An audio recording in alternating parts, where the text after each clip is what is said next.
Again, it is 42 degrees. Answer is party line. We've got sunshine. Sunshine. Nice to see you on this Friday morning.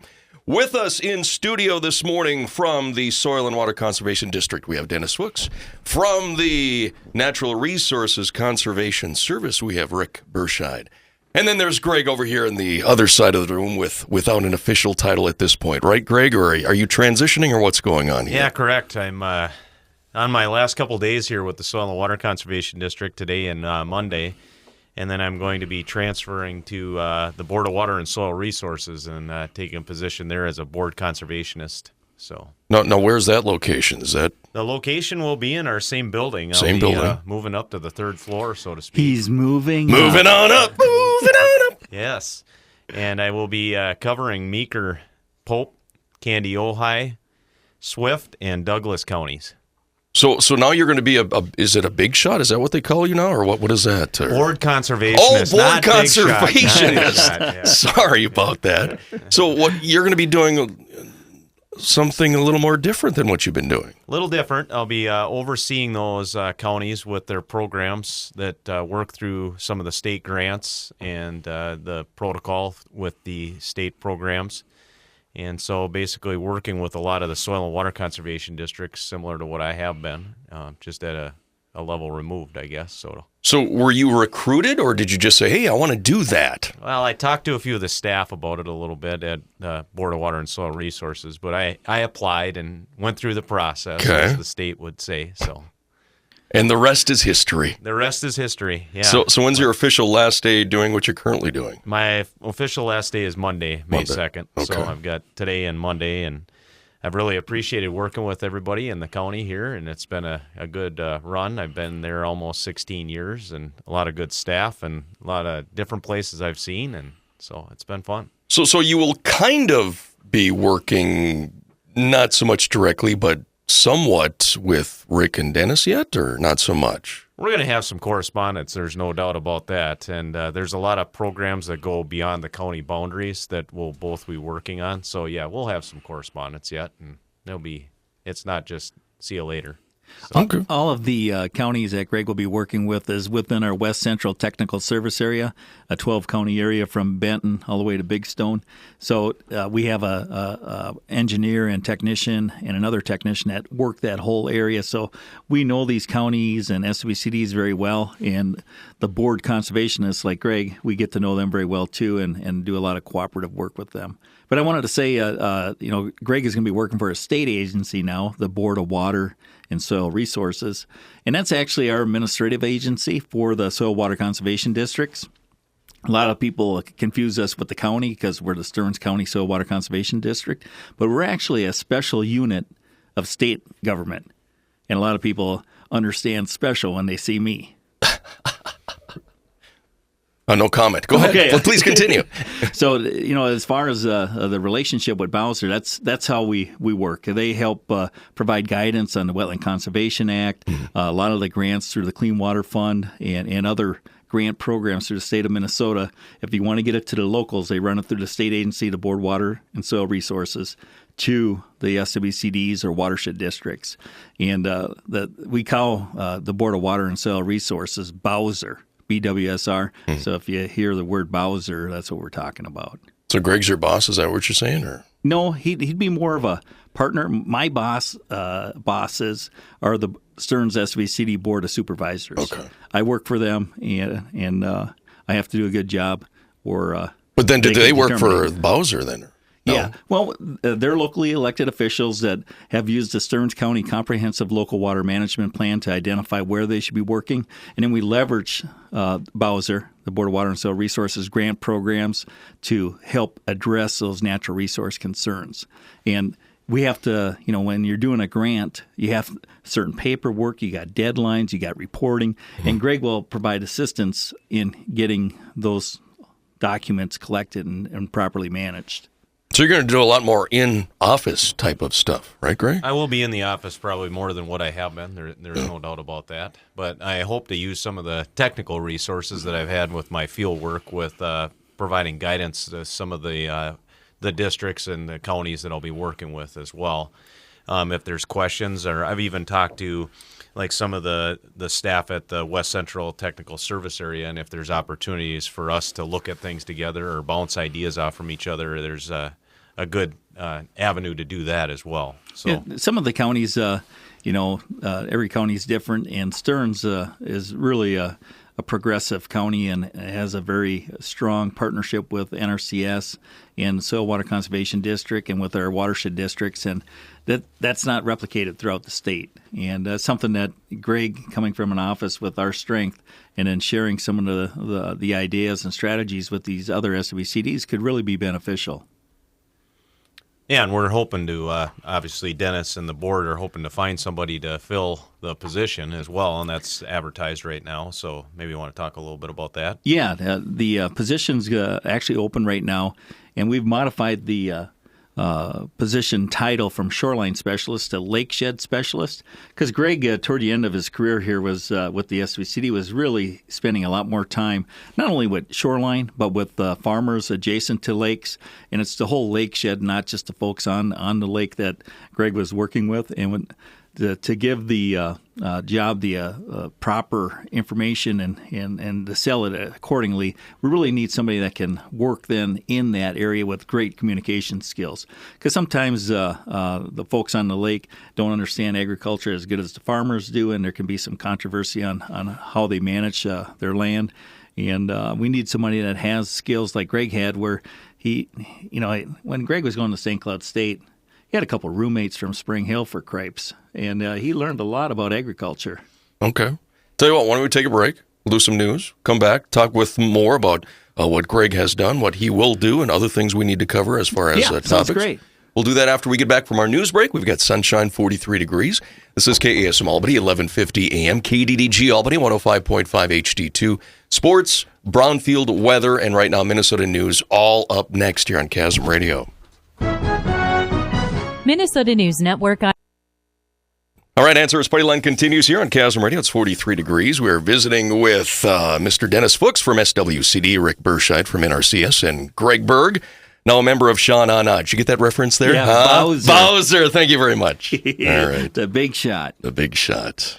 Well, I wanted to visit with the listeners a little bit about Greg's position. He's been with us for almost 16 years, and it was about 18 years ago, and I've been here now 20 years. And what I noticed when I got here is we have a real strong technical assistance for our farmers and continue to provide a lot of technical assistance to our farmers.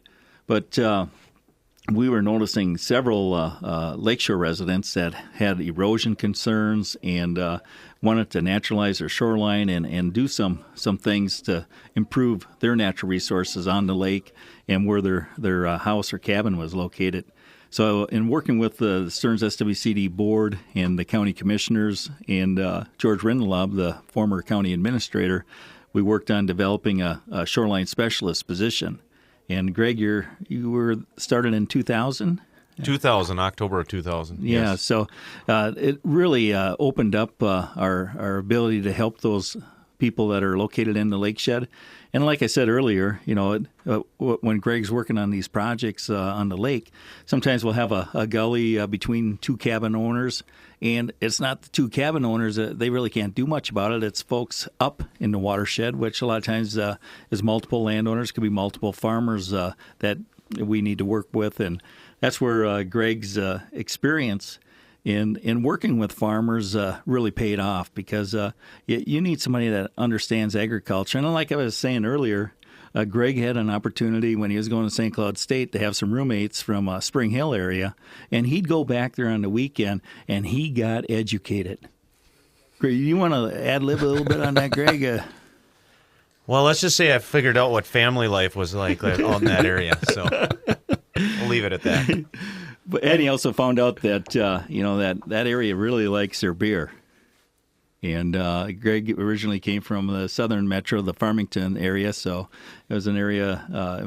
Coming from there to here, you got a good feel for our beer drinking capability. There's a social aspect of it out there, and there's a social aspect of this job too that's not always technical, where you've got to try to get people to talk that always aren't on the same page. And so with the lakeshore residents versus the lake associations and the agricultural or rural community, you got to be able to tie those together and get them to see that we've got one common goal and to work on those types of things. And people have been really passionate about this. Even the Lakeshore residents, I've said, okay, before you point the finger at somebody else, we've got to get you to do some things.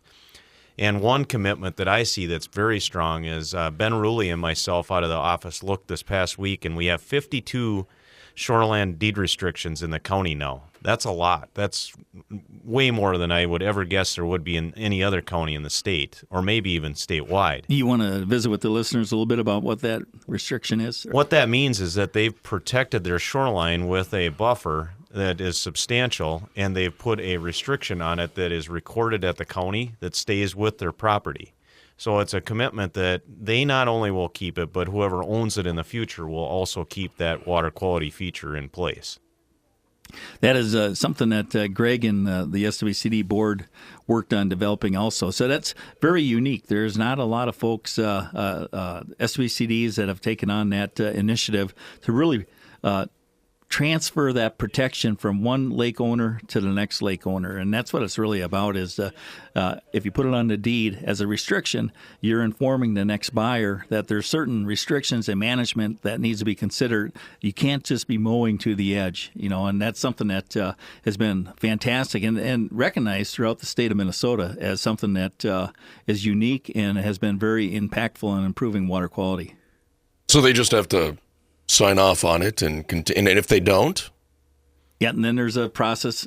Greg, if you wanted to. Yeah, basically, when they do a project with the district, it's part of the process. Okay. So if they want to get the technical assistance and cost share to follow through on the project, it's part of what we do. And so that's what I'm saying is that the commitment is there from the residents, because I would say 9 out of 10 of them have just said, yeah, I'm ready to do this, and I want to do the right thing and move forward. And that's just kind of not a background study out of Greg Berg's head, not necessarily a scientific study, but it really it shows the commitment was a point I wanted to bring up is that people are really interested in doing the right thing and following through with the technical guidelines and then putting this in place. Mm-hmm. All right. So the value of this position is huge, and we've got a position open. So if there's any listeners out there that know of anybody that has some background in environmental studies, soils, hydrology, limnology, surveying, design, geographic information systems, the application information is on our website. Just Google Stearns County Soil Water, and it'll pop up, and you'll see it right on the front page, an employment opportunity. And that is going to be open until May 20th. And then we're going to be doing interviews with the successful candidates on Friday, June 17th. So we're hoping that we can have somebody back in the office by the middle of July, if everything goes as planned. Who's going to cover in that interim there? Right now, staff are extremely busy, so we're letting folks know that it might take. We got a little bit of a bottleneck right now with Greg leaving. But we do have some staff like Nate Hilla, Ben Ruley, and others that are going to try to fill in for the meanwhile while we're filling the position. But we're hoping to have somebody in the middle of July, so that's actually pretty good. A couple months without a person and getting somebody in there in that short of a time period is I think, pretty fast. That is a great question, though, because there are a lot of landowners out there that I had been working with and that continue to move forward with projects. And if they hadn't heard I was leaving, they don't need to panic because there's still staff in there that are planning on taking those projects and working with them to implement them, whether it's the spring or summer, and that activity will continue. Yeah, so we're taking a sign up and documenting their, the contact information and what their natural resource concerns are, and we're putting it in a pile. And as Nate and Ben and others get a chance to help these folks, they do. And if not, we'll give it to the new person, whoever he or she is. And we're hoping that this person can hit the ground running. One other thing I wanted to mention for Greg's position, we're looking at preferred 3 years experience, which sometimes you can't always find the right candidate with the experience, but it'd be nice if someone that's interested in being our new Lakeshed Specialist had that experience already, because there are a lot of things Greg was working on that we really need to keep things moving. Mm-hmm. Rick, I want to find out, as far as your knowledge and what you bring to the Bowser board or to the board itself, how does that compare to the other board members? Do you have a lot of information as far as what their talent and what their expertise were prior to being what you're going to be doing now? Well, one of the things that I bring is the experience of some of the things that we've been talking about already, and a lot of experience in the grants and the technical standards and working through cost share programs and working with landowners and that. So I have a really diverse background already that way. And so I don't know intimately all of the other board conservationists throughout the state, but there's going to be some things that are going to be new to me as far as some of the administrative type activities, but a lot of the other things I have background and a lot of experience in already. So do you get a chance to mingle with the other board members and try to get to know them and kind of what they bring to the table? Yeah, as I understand it, they have monthly calls or webinar type activities or Skype activities where they get together and just discuss a few things for an hour and a half. And then they do an all-staff meeting for a couple of days every year where they get everybody together that works for Bowser and talk about internally probably issues and good things and then get to know each other that way as well. See, I'm picturing this cliched big round table and everybody sitting around the round table and they're mingling and taking, doing their voting thing, and that's not how it works, though. I probably don't look like I fit into that either. So maybe you'll be going golfing with these guys or gals or whomever. You look like you fit in over at Spring Hill. Maybe I can get one of the annual meetings out there, huh? Yeah, right. There you go. All right. I wanted to also let the listeners know that the Stearns SWCD Tree Pickup is going on today and tomorrow morning over at the Albany MnDOT station right here in Albany on the south side of Interstate 94, plus the Stearns County chapter of Pheasants Forever. If you're a director or a member, there's some food plot seed available for pickup, corn, soybean, or sorghum. And if you're not a PF member and would like to join, you can certainly do that or pay a nominal charge to pick up some food plot seed over at the Albany MnDOT station. And once again, that's the tree pickup is for today and tomorrow morning. This is not a time to go and buy trees. These are for folks that are already put an order in throughout the past year.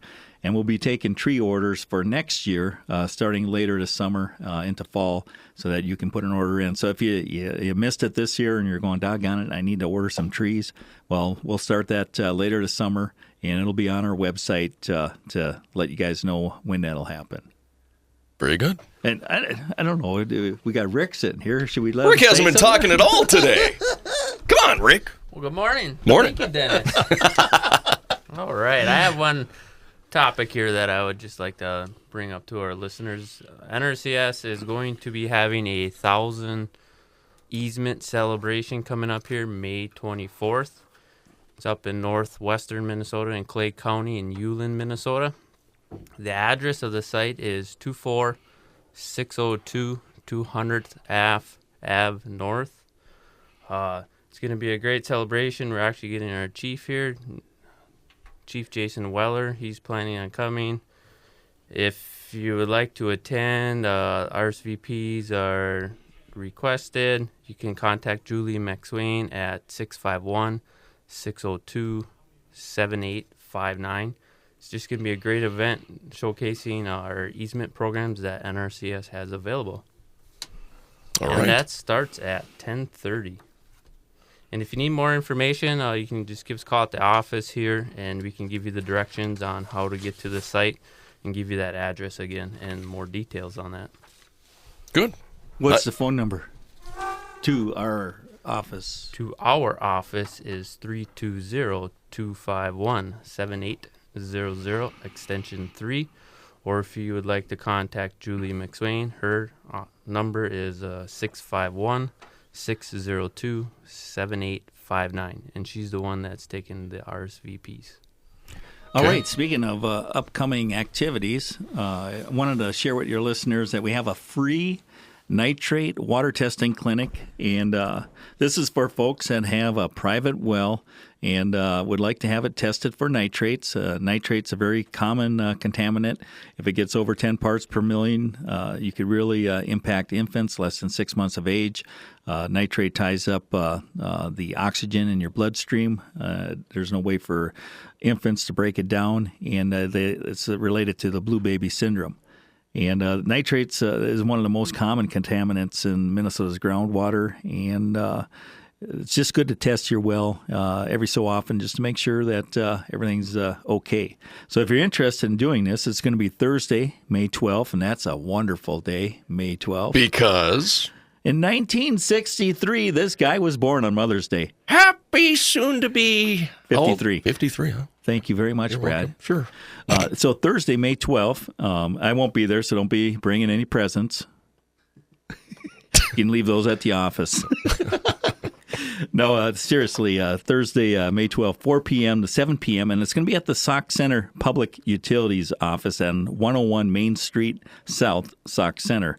And it's sponsored by the Minnesota Department of Health, Minnesota Department of Ag, Stearns County SWCD, the Sauk Center Public Utilities Commission, and our partners, the Sauk River Watershed District. And if you're going to be bringing in a sample, let the tap run, and 5-10 minutes is usually what they recommend.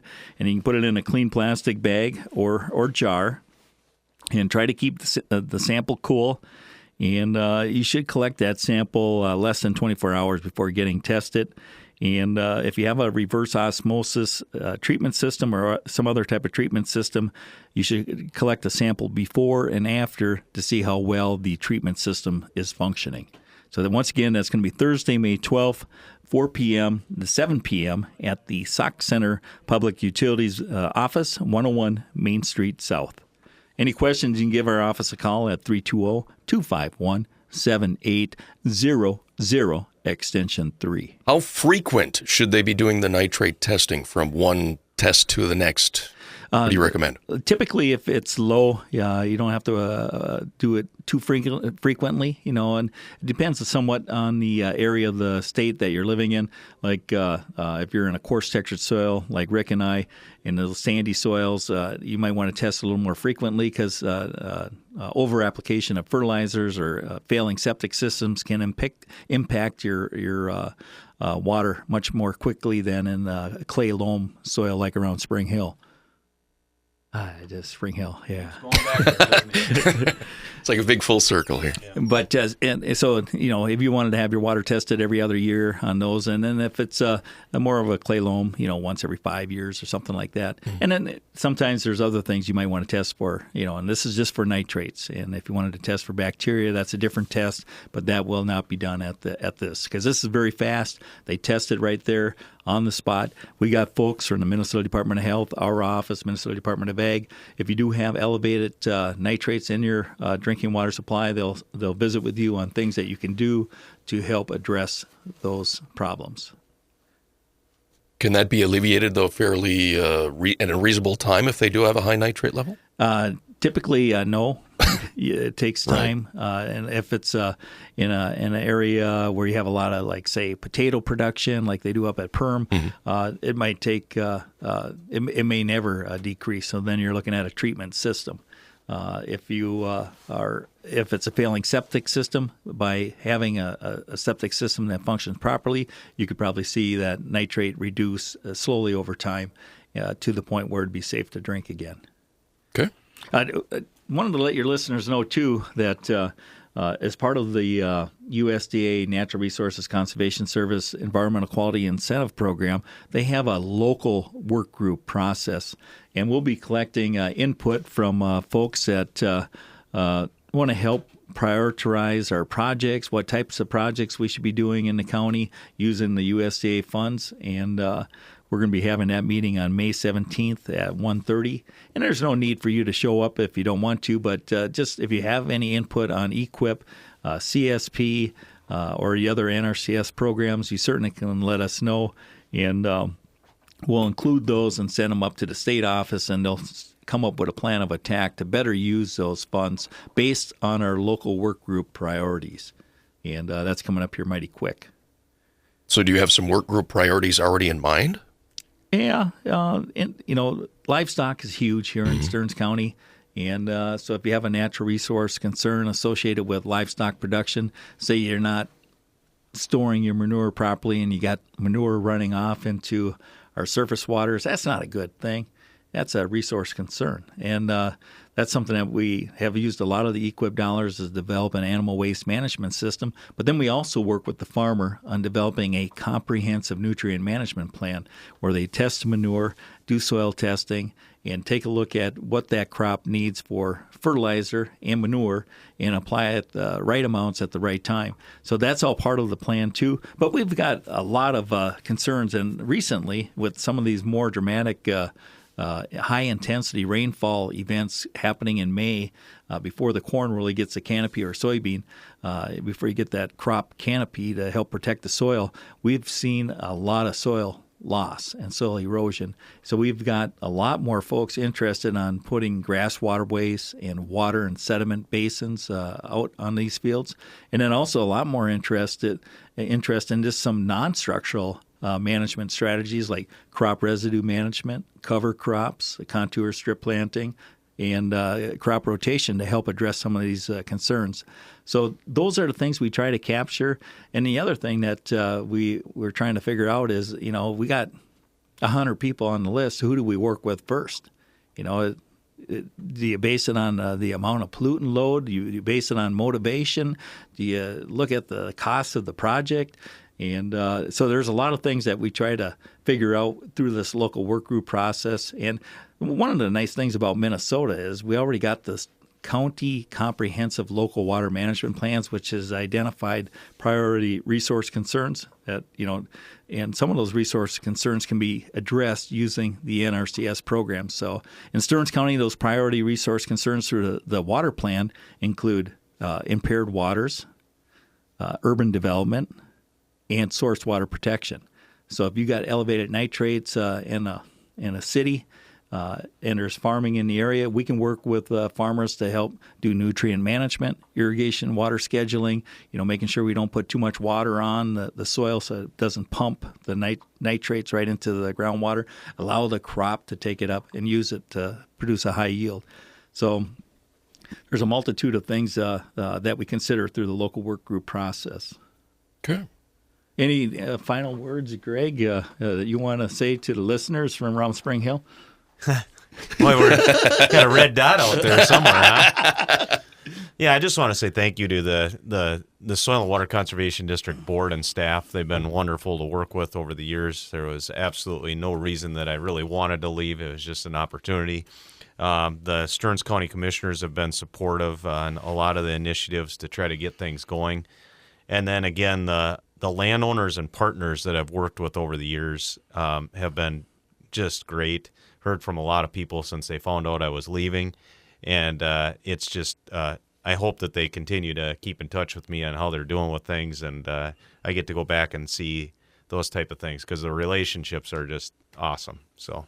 Yeah, you're going to miss kind of that human interaction. You're not going to have as much as you did. Yeah, I mean, just going out, meeting one-on-one with those landowners and kind of solving those problems and working through things with them, that will be something that I missed, and that was a big part of the decision that was difficult. But it's an opportunity to work in a larger area, to work with more people, and I hope to still get out and see some of those landscapes, meet with some of those people with the districts and counties, and spread some of that as well. So very good. Greg Berg, all the best in your new position. Thank you. And also thanks to Rick Berscheid and Dennis Fuchs. Thanks for your time this morning. Thank you.